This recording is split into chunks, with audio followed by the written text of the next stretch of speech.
This show is part of the RetroZap.com podcast network.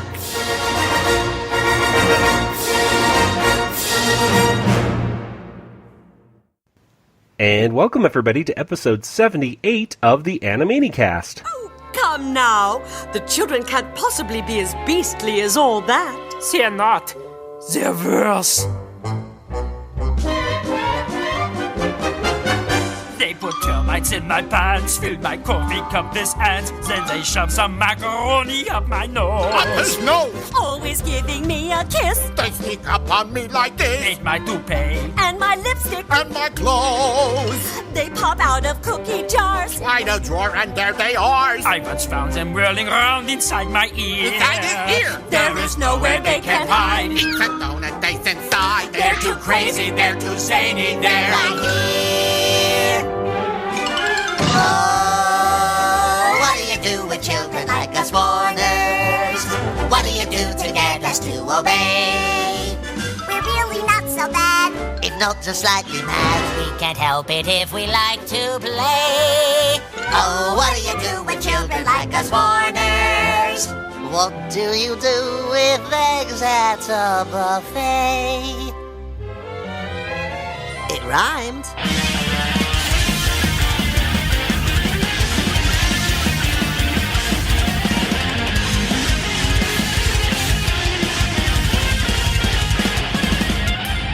And welcome once again to the Animanicast. We are the only podcast out there dedicated to the animated television series, Animaniacs. And here we explore the series episode by episode, exploring all the cultural references and gags that we can find. And in the end, we give each episode a water tower rating. I am Joey, and joining me once again is my brother Nathan. And you must be P.T. Pie. And joining us across the country is Kelly. Hi there. I was going to call Kelly Petey Pie, but then you stole my little thing, but okay. Nathan, you bested me on that one. Oh well. Wiki is good enough a name. Dit, or maybe Dit. I don't know. Anyway. We all love the Warners. Yeah, Petey Pie, Wiki, and Dit. They're fantastic. Anyway, today we are going to be talking about episode 78 of Animaniacs, which includes the segments The Sound of Warners and Yabba Dabba Boo. And let's see. Guys, if someone were to ask you in a few words to tell us about this episode, what would you tell them? Nathan, what would you say? It's like a love letter to California. Okay, and in a way, I don't know if it's that lovely of a love letter, but it's sure. And Kelly, what about you? Animaniacs is one of my favorite things. There you go. All right, well, today's episode just had those two segments. One, of course, the Sound of Warners, the whole Sound of Music parody, and then we have Chicken Boo later on. But Nathan, tell us, when did this episode first premiere? Oh boy. Okay, so this episode first premiered on Saturday, November 18th of 1995, which was just one day after The American President and GoldenEye were released. It was 1 week before the release of Casino and Toy Story. It was 3 days before the release of Donkey Kong Country 2. And 4 days before Nintendo unveiled the playable version of Nintendo Ultra 64, which would later be called Nintendo 64. With playable versions of Kirby Ball 64 and Super Mario 64. Ooh, the Nintendo 64. It's coming. We had one of those. In fact, I have our old Nintendo 64 in the closet right next to me. I'm not sure if we have I don't think I've ever seen the movie GoldenEye all the way, but we certainly played the game a lot. Yeah, that was one of the best games ever. Mm-hmm. I got the Wii version too later on that they redid. Not as good. But anyway. Yeah. Did you ever have a Nintendo 64, Kelly? No, I I stopped with Super Nintendo. Super Nintendo. Nothing wrong with that. Yeah. I thought nothing could ever beat like the Super Star Wars trilogy, so I was done. Oh, No, I'm just not a big gamer. I I play Disney Emoji Blitz on my phone. That's about it. Oh yes, that's right. And you're getting really good at that game too. You're on my. I'm so getting good at it. I've unlocked almost everything, and then I challenge you to food fights, and you never accept them. Oh, I never see them. Oh, you know what it is? It's probably my wife playing it when she's because my wife. I hand my phone to my wife. When she goes, I got a Blitz, and so she plays Disney Emoji Blitz for me, basically all the time, trying to unlock the characters because she's better at the game. Top competitor. She is. She's a very good player. So, well, Nintendo 64. That's maybe you'll get it, Kelly, when they come up with the. They're doing the whole Super Nintendo, Mini 64 treatment. I think coming up. So Yeah. No, they had that. The handheld minis. Oh, the 64. Yeah, the 64. They're coming out with the 64 soon. Yeah, that would be definitely worth getting. I wonder if it'd have four control. It would have to have 4 controllers in it, right? Like, Ooh. you would want to do 4-player games on it, like Maybe. As long as it has GoldenEye, I think people will be happy. Yeah. Anyway, well, let's go ahead and get into today's episode. First of all, before we get into all that, we do have a new variant verse, and it was Meet Mark Twainy. Meet Mark Twainy. You got Mark Twain right there. Yeah, it doesn't really have anything to do with the episode, but No. yeah. Nice to see Mark Twain. I thought I like writing the Mark Twain at Disneyland. That's and the book Tom Sawyer as a kid. I really liked that book. Huckleberry Finn, I thought was kind of boring, but maybe I wasn't old enough to read that book yet. But I like Tom Sawyer. Anyway, okay, let's go ahead and get into the Sound of Warners.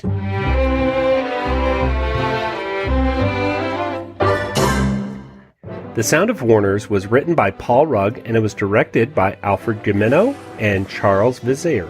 Or Charles Vizier. I don't know how to pronounce his name, Charles, but there you go.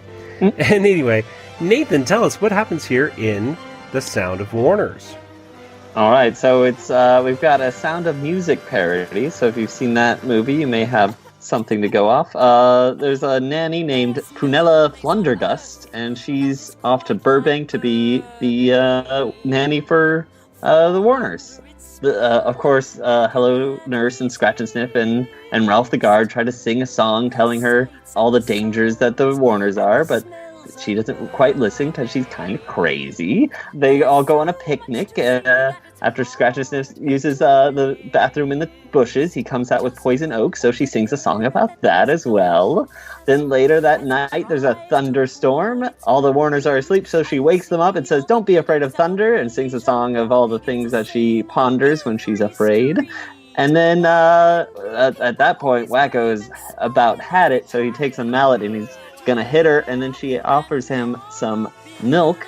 Little Wiki gets some milk and goes back to bed. So we cut to a father and daughter, and the daughter's named Ricola, I think, and she says, "Why didn't Wacko hit him with a mallet?" And the dad says, "Well, she didn't do anything wrong. She was just being nice." And then so then the Warners are there too, and like, that's right, but we'll go back in this next act. So then the next act, they try to provoke Blunderbust, or whatever her name is, Flundergust. Instead, she just loves their renditions of music that they've added to her songs and don't get upset. So instead, they go to Slappy to blow her up, and Slappy comes over and blows her up, and she goes all the way to Austria. And just when the Warners think they're safe, in flies Mary Poppins, and they just run off trying to get Slappy again. So that's the end. So there's not one, but 2 Julie Andrews parodies in this one right here. So, So very good. Nice summary, Nathan. We just went through 17 minutes in 2 minutes, I think. So yeah, I missed some stuff though. I mean, well, let's talk about some of the stuff that you missed. Number one, obviously, this is a a musical parody, The Sound of Music. I think we've all seen Sound of Music, right? Everyone here? Yeah. Is that the I'm 16 going on to 17? Or Yes, Nathan. Nope. No. You've seen it, right? Yeah, I've seen it. They force you to watch that in school. They force you to. I never watched it in school. Oh. I guess you could tie World War II into it a little bit. I had a musical appreciation class, and all we did was watch musicals. So we saw that in Fiddler on the Roof. Oh, okay. Well, and some other ones, but okay. Well, let's go over the song parodies. Of course, at the beginning she sings a parody of The Sound of Music, which we've heard this parody before with "The hills are quite full with big rocks and boulders." From Hello Nice Warners. Exactly. And now it's back. Now this tune is back. And except this time it's just called Burbank, I believe. And then there was a problem with, like Maria gets turned into Children Like the Warners. There was the song Edelweiss, which gets turned into Poison Oak. My Favorite Things got turned into When I Am Afraid. The Lonely Goat Herd turned into a Grumpy Chicken, which I really like that cute little quick song she was singing to herself. Deep in the valley, a grumpy chicken, bucka, bucka, bucka, bucka, buck, buck, buck. And then Climb Every Mountain turns into Eat All Your Oatmeal at the end. I don't know. There's so many. There's probably one or two more parodies in there as well that are just embedded in the other songs. But there's references to previous episodes. I mean, there's the whole potty emergency reference right there. Dr. Scratch and Sniff, your food's getting oh so cold. Just a minute.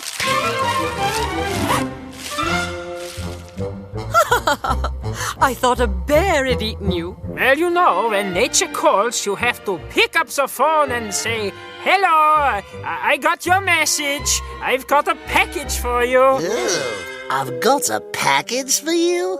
Excuse me? Oh, look who's talking, Mr. Potty Emergency. Yeah, but I never said package. I remember when we first started the podcast, I was talking about that being one of my favorite Dr. Scratch and Sniff lines. I heard it when I must have been a freshman or sophomore in high school at this point, watching the show. And I would repeat this line Dr. Scratch and Sniff said in my best impression of Dr. Scratch and Sniff I could muster, and would say it to people every time I left the bathroom. So, that's the main thing I really remembered from this episode. I was quite impressed with myself, even though I haven't seen this episode in, it must be at least 10 or 15 years. I haven't seen this episode, that I still memorized his line almost verbatim. So good for me. yeah, I just love all the Warner's reactions to the package. Just ooh. Package. Ooh. But there's so many great moments in this cartoon, guys. What are some of your favorite lines or moments, things like that? Kelly, let's start with you. I liked when during the storm and they were asleep and dreaming, Yakko was singing the countries of the world and he skipped Panama and then he's muttering to himself, "Oh, I skipped one. I skipped the one country." United States, Canada, Mexico, Jamaica, Haiti, Peru. You left one out. Left one out. I thought that was really funny. And then, of course, Dot later is dreaming of Newt Gingrich. Newt Gingrich. Which a lot of people are thinking might be alluding to the deleted song that would be probably coming after this episode if they ever did air it. And you had a great talk with Tom Ruger and Randy Rogel last week, and they had mentioned that song. I think Tom, I don't know if it was really necessarily referencing the upcoming song or not, because it seemed like both of them, it was almost like for both of them was something that was almost forgotten. But I did find online, not the whole song, but the last section of the Newt Gingrich song sung by Randy Rogel. And I love those cute Republican things like you order your chicken with 2 right wings. Oh, Mr. Gingrich, what am I gonna do? 'Cause I think you're cute, you big galoot, and you're so astute, oh my. They can't dispute, no, there's no refute that I love you, Newt. You're a true grassroots, professional and congressional kind of guy. It's a great big universe, and we're all really puny. And Boys Town was just a movie newt that was starring Mickey Rooney. Every girl might wish she had Lancelot or Galahad, but not me, Newt. I've got it bad for you. You're the man on top, you're the golden boy. You're Mrs. Gingrich's pride and joy. You're a hit, you're it, you're the real McCoy. It's true. My heart is all aflutter, and the words I want to utter are you're eating too much butter. Yes, it's true. But you're just so cute, you sly old coot. You gave those Democrats the boot. They say there's nothing absolute. It's not true. You're the man for me. You're the VIP. You're the CEO of the GOP. And it's 2DCASAP for you. Cause Mr. Gingrich, you're the thing which every girl would want a ring, which says you're hers, but still you're mine, you see. Here's to you, Mr. Newts, a 21 gun salute, cause there's no one else as cute. Except for me. I saw Newt Gingrich at the mall one time. Oh my gosh. Well, I mean, he's Georgia representative. So, oh really? I didn't know who he was, but my mom's like, "There's Newt Gingrich," and so I was like, "Oh wow, he's like a politician." Yeah. But I was a kid and I didn't care. But I thought the name was funny. That was what impressed me the most. I was like, "Oh my goodness, there's somebody actually named Newt," and she turned me into a newt. But I just don't like politicians, period. So well, of course, later on, Newt Gingrich got turned into a Star Wars character essentially later on. You know about that? Because I know about the Dodd. Oh, Lot Dodd. Newt Gunray. Yeah, Newt Gunray. Yeah. Newt. Here's the thing: George Lucas was not a fan of Newt Gingrich, and not a fan. I don't think he likes politicians. He doesn't like politicians; they're not to be trusted. But Newt Gunray was the first name Newt from Newt Gingrich, and then Gunray is simply Ronald Reagan's last name, flipped around. So instead of Reagan, it's Gunray. So yeah, Newt Gunray is just a combination of Newt Gingrich and Ronald Reagan in a slimy alien form. So there you go. The things we learn. The things we learn on the Animanicast, where they talk about stuff other than Animaniacs. So, well, Nathan, what about you? What are some things in this first cartoon that you really liked?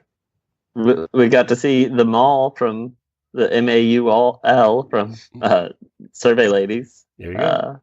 There we go. It's nice. The mention of Goop Troop is kind of nice. Don't worry, Prunella won't let anything eat you. Why don't you go bug the kids on Goof Troop? They weren't really slamming it like they do Bonkers, but yeah, because I mean, like Randy or Tom or what's his face is in it? Goofy? No, no, PJ.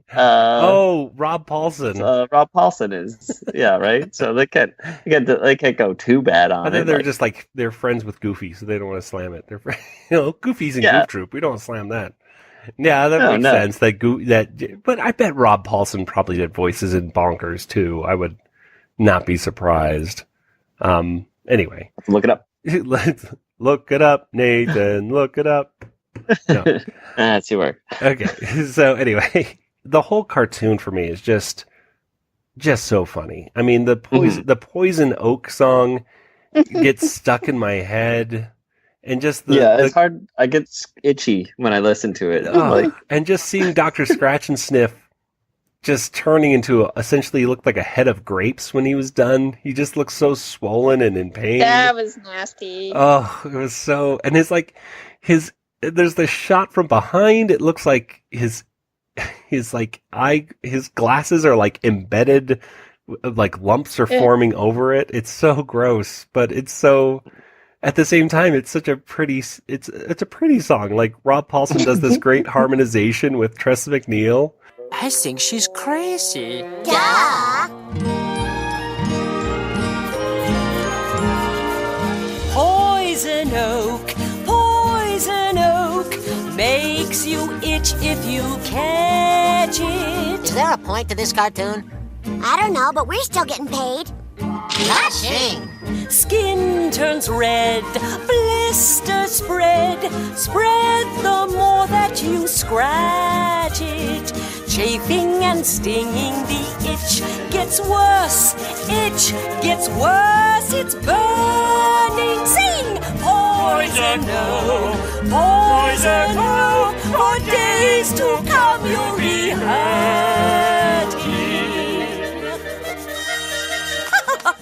Oh my, wasn't that fun?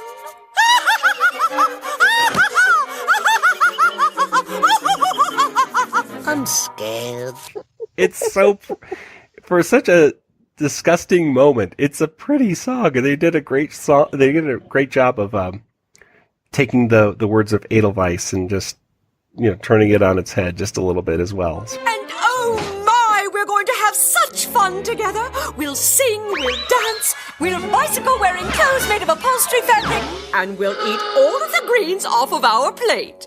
Are you on medication? So I don't know if that means she is or she isn't on enough medication or something. This Julie Andrews character, what's her name here? It's Prunella. Maria. Not in this case. Brunella Flundergast or Flundergast or however you pronounce it. She's definitely, there's nothing necessarily wrong with this character other than she's just really annoying. They can't hurt her though because of that, right? This is the first time we're introduced to the Warner's code of ethics, essentially. They can't hurt Brunella, because, well, she hasn't done anything to, to necessarily annoy them in a physical way or something. Right? She's not doing anything on purpose. It's not her fault for annoying them. It's kind of like the Plain Pals episode. Like they never, I don't think, hurt him. Right? They just kind of. Right. Tried to avoid him. Well, and it's very much the same. So it's kind of like, I wonder if we ever get Paul Rugg on the show, I want to ask him a little bit about this kind of idea, because again, the Warners do this essentially with Elmira as well. They can't get away from Elmira. They don't ever hit Elmira with a mallet or anything. They just kind of let nature take its course by just introducing her to another one of the characters and put her in a situation that is out of their hands. So, which is kind of like, it's still guilt by association, Warners, Right, like getting Slappy to do this was still like, attacking her. Exactly. Well, yeah, exactly. This is like, no, officer, I didn't murder this person. I hired somebody to murder them. I told him to murder them, so it's fine. It's fine. See? I was gonna pay them, but they told me I didn't have to. Exactly. Is what Slappy said. So. Yeah, this one was out of the house. I did, that whole Slappy part, though, really did make me laugh. If Skippy comes by, tell him I'll be back after happy hour. Oh, children, where are you? Well, hello there, little squirrel. Let me hug you. Just a second. This one's on the house.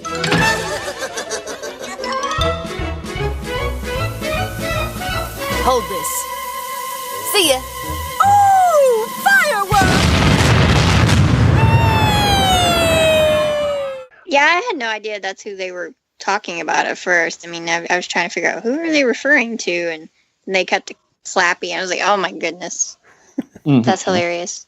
And of course, the moment where she calls them, different names, I love that. I'm so very pleased to meet you. That'll change. Let me guess. You must be Dit. Dot. Right. Wiki! Wacko. Right. And you must be... This ought to be good. P.T. Pie! Close! Good for you! It's Yakko. Other moments, what do you guys... There's so many different things in here. I want to make sure I give you guys an opportunity. What are some... Nathan, any other things that you thought was really good in this? I like oatmeal, so I have a song that I can sing about oatmeal now. It's fun. Good. Excellent. Every morning, sing that song. Kelly? I was about to say I like the oatmeal song, but I don't like oatmeal, so I could relate to the Warners not liking it. The songs that they were singing in between her oatmeal song were pretty funny. There's what about like when they sang as cowboys about like there's a spike. There's like two different songs they sing, and both of them are kind of twisted. Like one is about like there's a spike in somebody's chest. Who put it in? You know what I mean? No, in his head. Eat all your oatmeal, chew every bite. Now, Lumpy, clumpy oatmeal makes you feel just right. we had a little doggy, we used to call him Fred, but now we call him nothing, the reason is he's dead. Hey, that ought to make her mad. When I think of oatmeal, it makes my heart throb. You were saying? Every small gooey drop, every big steamy glob. Who put a rat in Margaret's bed? Who put a spike through Norman's head? Who is doing all these things? Hee-haw! Eat all your oatmeal, just shove it in. Well, anyway, the I guess the only other little moment that I didn't really catch until the second time watching it was just the fact that the Warners, she breaks into the water tower that second time to sing them the song. I just think that's so funny that they weren't having bad dreams. Yakko, I guess, was having a bad dream, but not to the point where they needed to be, sung to or anything like that. They weren't scared of the because of the thunder. Yeah, she came. Yeah. It's okay. It's just thunder, and they're going, "What are you talking about?" She's clearly afraid of the thunder, which is funny. Yes, I know. Obviously, this woman is horrified of thunder and has to go to somebody to get Oh my goodness! Just such a funny cartoon. So, and all the things she sings about in that song are pretty weird. Like Bob Hope specials, spams on griddles, Mary Hart's hair, Shriners, Leonard paintings Maltin. of children, Leonard Maltin, yeah, Paul Harvey's head, and hitting bugs with spades, I think, and so just the Olsen twins, just random stuff. Yeah, speaking of random stuff, I mean, like she's singing the song Burbank, and she's saying she's pinching her cheeks, and that third hand of somebody on the street, some creepy guy is pinching her as well. It's just like, and I gotta look this up real quick, but they're walking around, and there's the sign says it's Larry Storch Days. Is there anything? Oh, I meant to look that up. Is there anything about who Larry Storch is? I don't know. Larry Storch. I meant to look it up. Okay, I'm looking it up right now. Here we go. Larry Storch is an American comedian and actor best known for his comic television roles, including voiceover work for cartoon shows such as Mr. Whoopi on Tennessee Tuxedo and His Tales, and his live-action role on the bumbling Corporal Randolph Argan on F Troop, which I know F Troop has a quick reference in at least one of the episodes of Freakazoid. So this being written by Paul Rugg and then having an F Troop actor being mentioned, it makes a lot of sense. So Don't say his name! You mean don't say Candlejack? Freakazoid, why did you say his name? Because I wanted to do one of those funny things like, and you ever watch F Troop where Agarn says, "There's no way I'm wearing a dress, absolutely not, no dress," and Forrest Tucker's like, "Yeah, you're wearing that dress, you're gonna wear that dress," and then they wipe, and Agarn's wearing a dress. Yoo-hoo! Look up, brothers! Look who's here for you! Oh, I love that bit. yeah, Larry Storch, comedic actor and voice actor. He's still alive. As of time of this recording, is 95 years old. So, wow, Larry Storch. There you go. So get on out to Burbank this year for Larry Storch Days. Okay. Well, any other moments you guys want to talk about before we talk about our last segment for today? Hello Nurse had a weird face at one scene, but she did.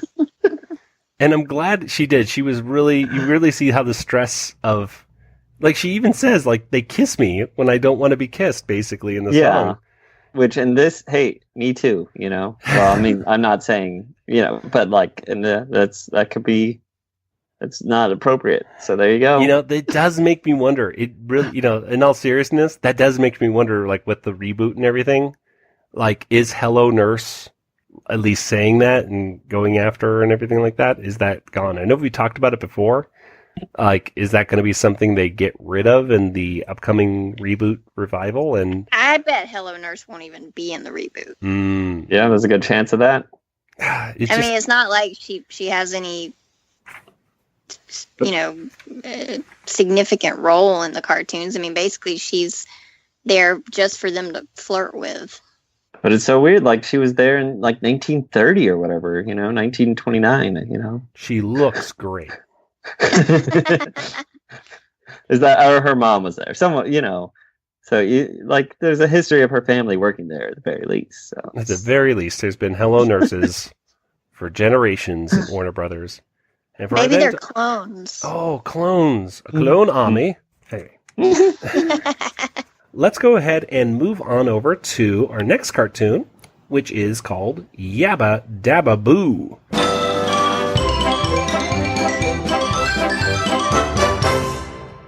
And Yabba Dabba Boo was written by Peter Hastings, and it was directed by John McClanahan and Rusty Mills. And Kelly, tell us what happens here in Yabba Dabba Boo. I can't see John McClanahan's name and not hear you say it with that accented voice. That's my goal. It cracks. I'm sure that's how he pronounces it too, right? Yeah, he goes, he's like, hello there, my name is John McClanahan. That'd be awesome. Okay, Yabba Dabba Boo is a Chicken Boo episode, and he's a script doctor for the Flintstones movie. We see an exterior shot of the Amblin animation building, and then we cut to a scene where a bunch of animators are talking about the Flintstones script, and at the head of the table is what can only be an animated version of Tom Ruger. Mm-hmm. And they actually did a really good job from what I can tell. I mean, we've talked to Tom. I've seen pictures of him and stuff and through the Skype, and looks like a really good animated version of him. Mm-hmm. So they're trying to come up with some funny lines for the script, and they've been struggling, a whole table full of animators, and so they bring in the script doctor, who happens to be Chicken Boo. But they don't know that, and they call him Larry Gelboo. And he comes in, and Tom reads part of the script and says, you know, any ideas? And the other animators come up with some suggestions, and they're all scrapped. And so they talk to Chicken Boo, and he goes, bark, bark, bark. And they laugh hysterically. They're like dying and falling out of their chairs and collapsing in fits of laughter. And they think it's the funniest thing they've ever heard. So they keep going through like that. And he keeps coming up with these clever, amazing lines. And one of the animators says, no, I heard he's a chicken. And she just keeps staring at the other people and doesn't understand what the deal is. Is that supposed to be Sherry Stoner? That's actually Deanna Oliver, actually. Oh, okay. Who's written many of the Chicken Boo episodes. And I think, and I'm not absolutely sure, but I think she might be voicing herself. It's hard to tell because I don't think they really put them in the Yeah, she's not credited, so I'm guessing credited, so not. No. Well, I was reading the show notes and it says Sherry Stoner was the only writer. Yeah, that's wrong. That's wrong. That's on the Wikipedia, the Animaniacs wiki. They have the wrong information. Yeah, I was like, I don't think Sherry Stoner's in the room. Like, I think she might be the person with black hair, maybe. No, are you talking about the African American woman? Is that African American woman? Yeah, I thought that was an African American woman. No, that's right. There is a woman with black hair, but I didn't think that looked like Sherry Stoner. Well, that's the only one I thought she didn't talk. Could be. No, she doesn't talk in this. Yeah, there's one woman that talks, and that is a caricature of Deanna Oliver, and I think that might be her voice, but who knows? Deanna, if you're listening, get on our show and let's talk about it anyway. Okay, well, so she's the only one that kind of can see through the disguise, and so they finally get to the last part of the script, and Chickaboo comes up with another clever line, and Tom Ruegger signs off on it, says this is done, this is looking great, so excited. And then the caterers come in with lunch, and it's so many different forms of ways that you can eat chicken. It's like teriyaki chicken and skewered chicken and barbecue chicken.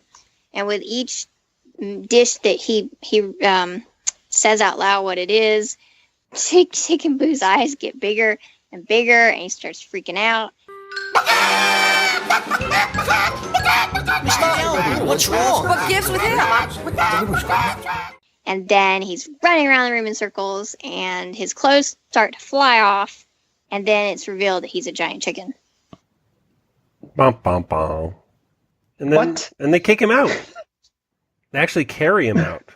They throw him out. Yeah, it was actually nicer than some of it, because sometimes they like beat him up, and I'm like, yeah. Or chase him out, you know? This time it was just what was it? The caricatures of Peter Hastings and let's see, Nicholas Hollander had the frizzy hair right there. They kind of lift him up and just throw him out. Now this Chicken Boo did have a different theme song than usual.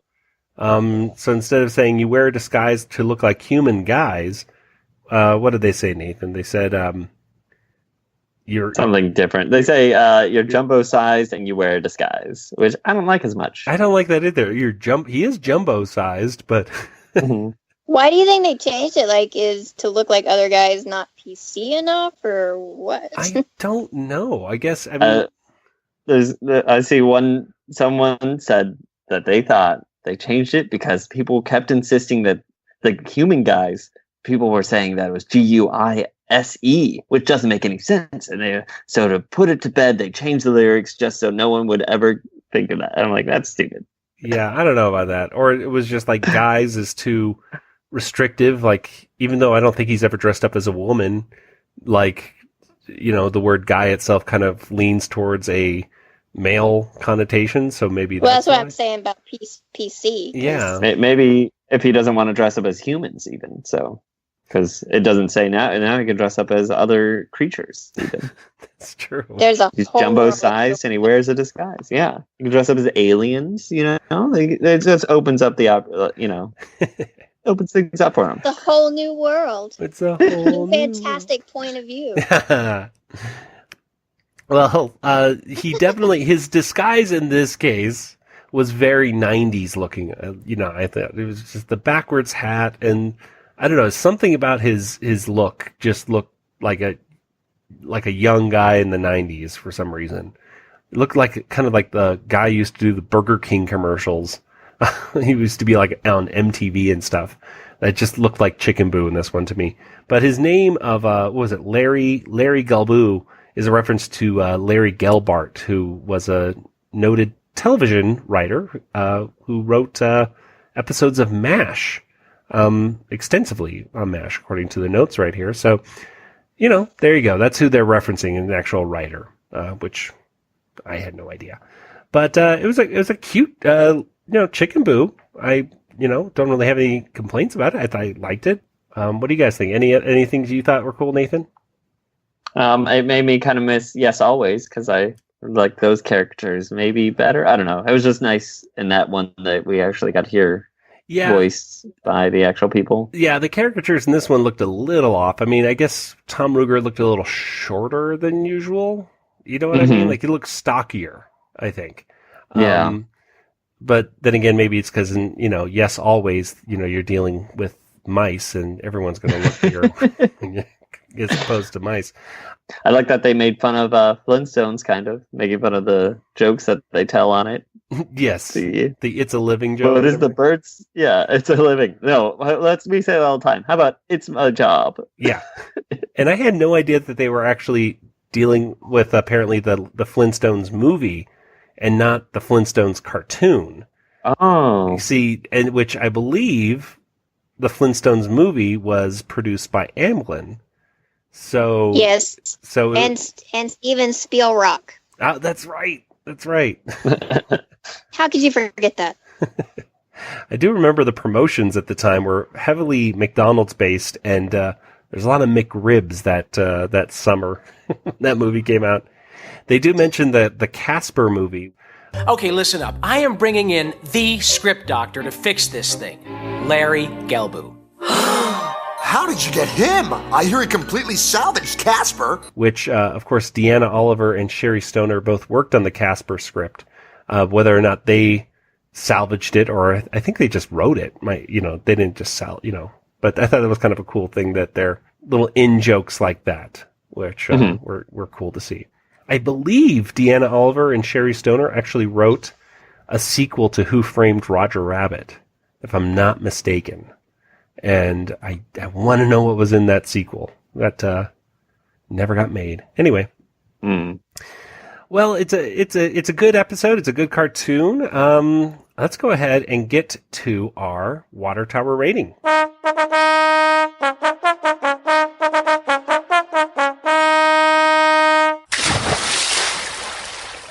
So what do you guys think? Out of 5 water towers, how many water towers would you give today's episode? Kelly, let's start with you. I'll go with 4.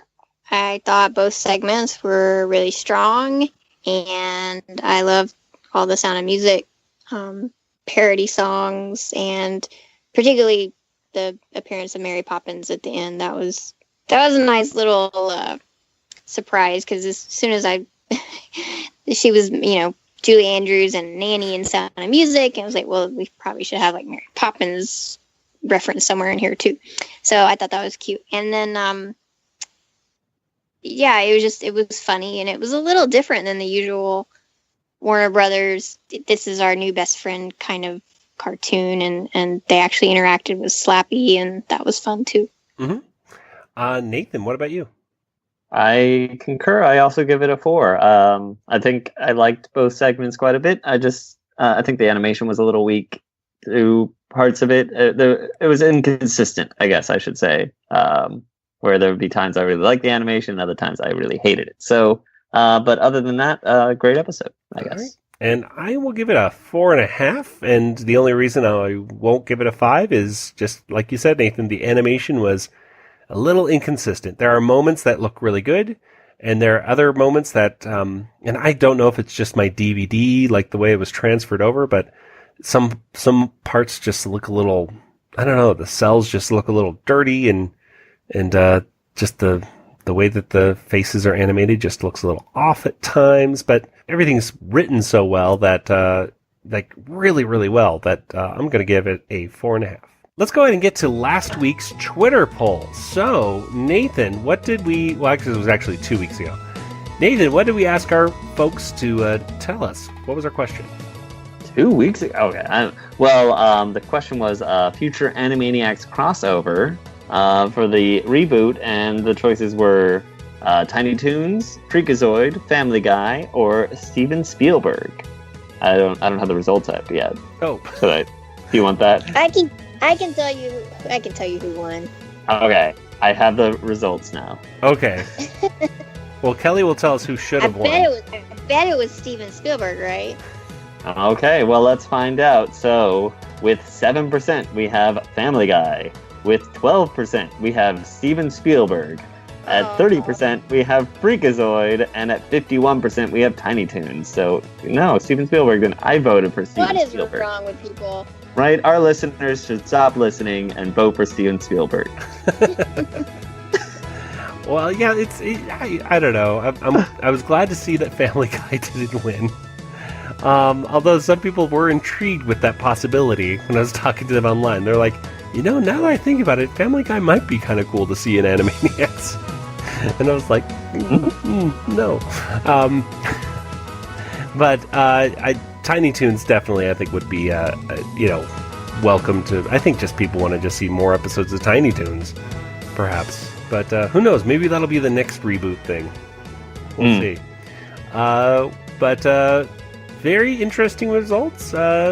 Nathan, what kind of poll do we have for this week? Okay, so this week is a question about the reboot again. Regardless of who voices them, which of these Animaniacs segments would you most like to return for the reboot? Mindy and Buttons, Rita and Runt, Skippy and Slappy, and the Goodfeathers.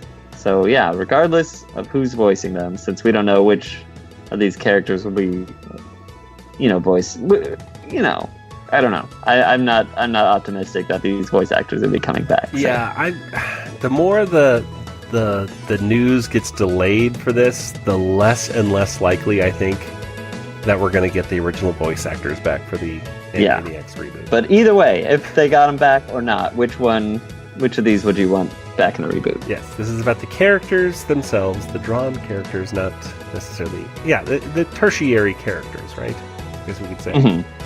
Yeah. Well, you can go ahead and make your voice heard by going to twitter.com/Animanicast or simply searching on Twitter for #Animanicastpoll, and you can make your voice heard. Well, before we get to contact information, let's go to a few quick announcements and Animaniacs news. First exciting news, well, at least it's exciting for us, is that next week will be our 100th episode. Whoa. You mean episode 78A? Yes, 78A will actually be our 100th episode. We've had so many A's and B's and no C's yet, but who knows? Hey, the show's not over yet. We might get some C's, and C's are for cookie, and that's good enough for me. So you never know. But our cookies are sometimes food. Cookies are sometimes food. Anyway, our 100th episode next week, we're going to be talking about our favorite Yakko, Wacko, and Dot moment. Both it could be just a song, it could be a thing when they did that one, line or whatever. It's just a moment, whatever that happens to be. We're also going to be sharing our favorite moment of the podcast that we have done now for almost 2 years. So next week will not only be our 100th episode, but we're going to go ahead and call it our 2-year anniversary special. It's going to be our 100th episode spectacular thing. So spectacular. Yes, it'll be spectacular. So if you would like to go ahead and tell us what your favorite Yakko, Wacko, or Dot moment is, or a moment from our podcast that you've all been listening to, of course, all these 2 years, go ahead and send us an email, which is animanicast@retrozap.com, and let us know. And, you might want to just let us know just your Yakko, Wacko, or Dot moment, since, if everybody sends in a Yakko, Wacko, and Dot moment, and a moment from the podcast, oh my goodness, we might have a whole, 3-hour podcast, perhaps. So, because, of course, 1 million people are going to send responses, of course, right? Yeah, anyway. And we're not, well, we just won't read it, so. So, yeah. Anyway, so just send us just one of your moments right there, and if you could send us a voicemail, we'll play it on the air. Otherwise, we'll read it ourselves. So again, Animanicast@retrozap.com is the place to send that to. Now let's go ahead and get to some Animaniacs Reboot news, and like we were saying, I really hope that the original voice actors are going to be returning, but it's so far. If I were to put money down on it right now, I almost would bet that they're not going to be. Like, I really, and my gut is just telling me, I bet they're going to get, like, somebody like Ben Schwartz or, a comedian out there to play Yakko. You know what I mean? Mm-hmm. Which I don't want to see, but I could totally see them doing it. It's the way that DuckTales is doing stuff. They just announced the new cast of the new Star Wars animated series, and half of those actors are all, been on television. They're all like visually, like they want people now that people have seen on TV before. I don't really like it. Think about it. Like, unless it's a Pixar film, a lot of the movies from DreamWorks, or an original show or something. Yeah. Yeah. If it's a reboot of a show, it's with named It's stars. usually with named stars these days. I would think, my bet, if they brought any people back, it would be Rob Paulson and Maurice LaMarche. I think those are the two most likely for Pinky and the Brain. But that's only because Maurice LaMarche kind of made it seem like he knew about the reboot, but on Twitter, like it just seemed like he. And if they brought him back, I would assume they would bring Rob Paulson back. But yeah, I have no idea. It's hard to say. It's hard to say. Well, anyway, I saw this one thing online, by the way. Speaking of the Brain, I saw this one thing that said that Patrick Stewart auditioned for the part of the Brain when it originally did it, which I don't know if that's true or not. I don't think it is, but anyway. We could check with Tom. Tom Ruger, get on the phone. Tom, call in right now. Well, wait. Is he calling in? I haven't heard him yet. Hang on. Okay. We'll catch up with you next time, Tom. Anyway, usually instantaneous. Oh yeah, just missed the call. We put out the Tom Ruger signal out into the skyline, but nothing happened. Oh well, maybe next time. So Jessica Barutsky announced on Instagram a couple weeks ago that she would be involved in the Animaniacs reboot.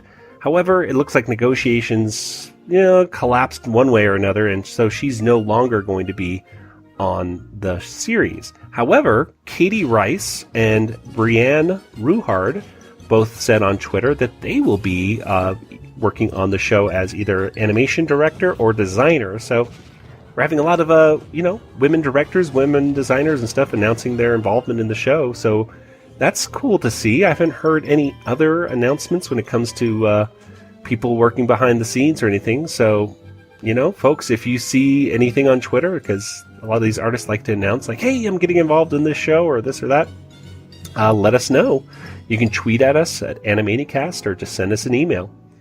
Well, one more little bit of news. And that is for all the listeners out there, because we need to get some more listener feedback. We haven't got any more reviews in a long time. So this is what we're going to do. We are going to have an Animanicast contest. So Nathan, hit us with the Animanicast theme song contest song. We're going to have an Animanicast theme song for this contest.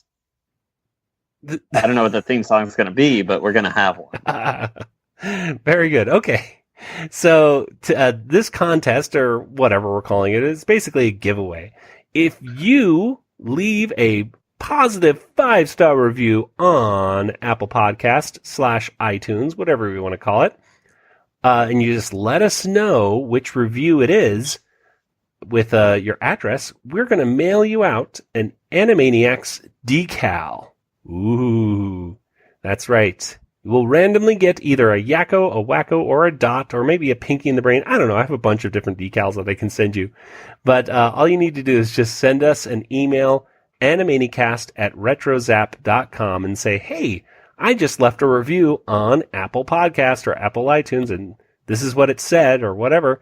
And I'll say, okay, great. And I'll check it off and mail out that decal to you for free. Because it's not too hard to do a review on Apple Podcasts, but it's not. Then again, it's not the easiest thing in the world either. So, as a way of saying thank you to you guys out there for leaving that, taking the time to do that, we're gonna repay you by sending you guys out a free decal. But what if I already put in a review that's 5 stars? Well, Nathan, I know you already did, and you're still one of the hosts, so you don't get one. But so I don't care. Just don't stop talking. Well, no. But for the other people who aren't you, and I don't care about that. Well, I do. If you've already left a review and it's a nice 5-star review, and you'd like to get a decal as well, and it's already up there, hey, you'll get a decal too. That's right. So all you have to do is just you'll get a decal, and you'll get a decal. Exactly. And you'll get a decal. Thank you, Oprah. So we're throwing out decals. We're going to do this for the month of May, up until the point where I say, okay, I've done too many. Or we'll say up to, what are we at? 22 right now? I'll say up to 50 reviews. Okay.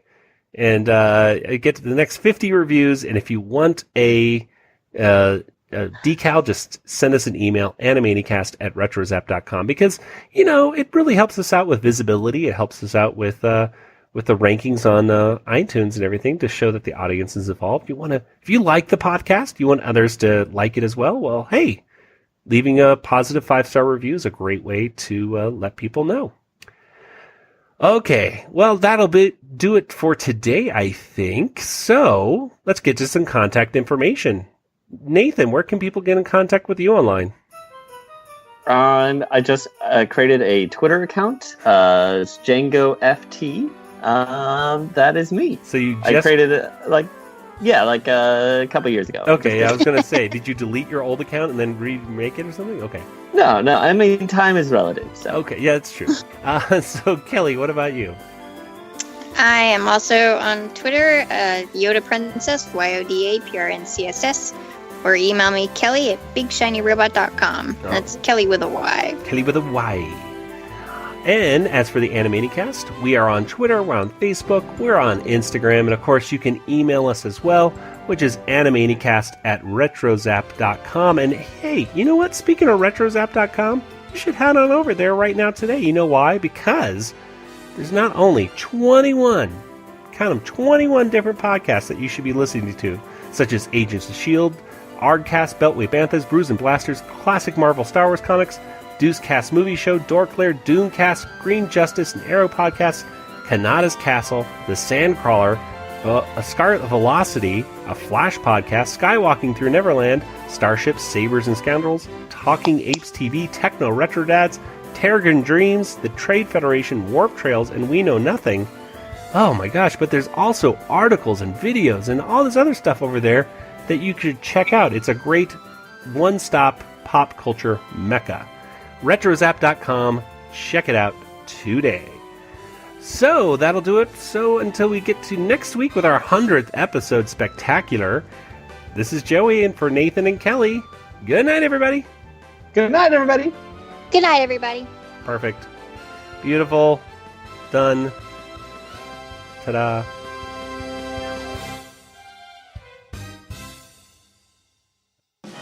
This podcast is not endorsed by Warner Brothers or Amblin Entertainment and is intended for entertainment and information purposes only. Animaniacs, the Warner Brothers logo, all names, pictures, and sounds of the Animaniacs characters or any other Animaniacs-related items are registered trademarks and or copyrights of Warner Brothers, Amblin Entertainment, or their respective trademark and copyright holders. All original content of this podcast is the intellectual property of the Animanicast unless otherwise indicated. Oh, gee, sounds fun, but, a little help? Oh, we can't. We have to, we've got to... Okay. Perfect.